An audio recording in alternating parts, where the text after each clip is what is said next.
उपवासात काहीतरी कुरकुरीत आणि भन्नाट खायचं आहे, मग हे साबुदाण्याचे सांडगे नक्कीच ट्राय करा. आता याला साबुदाण्याचे सांडगे म्हणा, नाही तर साबुदाण्याचे पॉपकॉर्न म्हणा. तळल्यानंतर इतके मस्त फुलतात की उपवासात दुसरं काही खायची गरजच नाही. त्यासाठी मी 1 किलो साबुदाणा ना सकाळी 5-6 तासांसाठी भिजत ठेवला. नंतर संध्याकाळी तो गरम पाण्यात भिजायला घातला. जेवढा साबुदाणा घेतलं त्याचं दुप्पट पाणी घेतलं.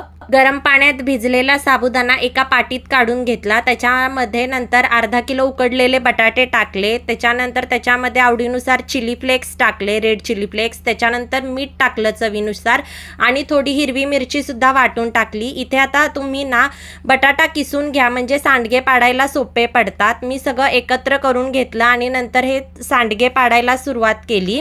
हे सांडगे 1 दिवस मी घरी फॅन खाली वाळवून घेतले आणि नंतर 3 दिवस ते उन्हात कडकडीत वाळवून घेतले.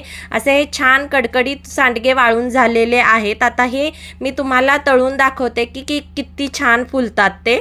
असे हे उपवासाचे सांडगे दिसायला साधे पण तळल्यानंतर दुप्पट फुगतात आणि पॉपकॉर्न सारखे कुरकुरीत लागतात. तुम्हाला कशी वाटली ही रेसिपी मला नक्की सांगा आणि व्हिडिओ आवडला असल्यास लाईक, शेअर, सबस्क्राईब करा. भेटू नेक्स्ट ब्लॉगमध्ये. तोपर्यंत बाय.